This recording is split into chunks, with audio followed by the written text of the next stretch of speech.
here is the natural instinct, and here is control. You are to combine the two in harmony. Not if you have one to the extreme, you will be very unscientific. If you have another to the extreme, you become all of a sudden a mechanical man, no longer a human being. So it is a successful combination of both. So therefore, it is not only, therefore it's not pure naturalness or unnaturalness. The ideal is unnatural naturalness or natural unnaturalness. Yin yang. Right, man, that's it.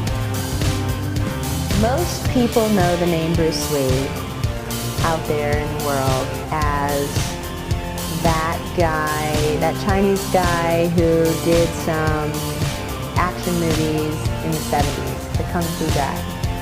And he was that, but he was much more than that. So when you look at my dad, what you really see is somebody who lived an exemplary life. He was a philosopher, he was a writer, he was a father and a husband, he was an actor, he was a director, a producer, he was a teacher. And really the role that he loved most, aside from father and husband, I think in terms of his life, was that of a teacher. Because really what he tried to do was impart something of himself in everything that he did, whether it was his films or his everyday life or his actual martial arts instruction. And I don't think a lot of people know that he was all these things. And not only that, but that he had a major influence on popular culture.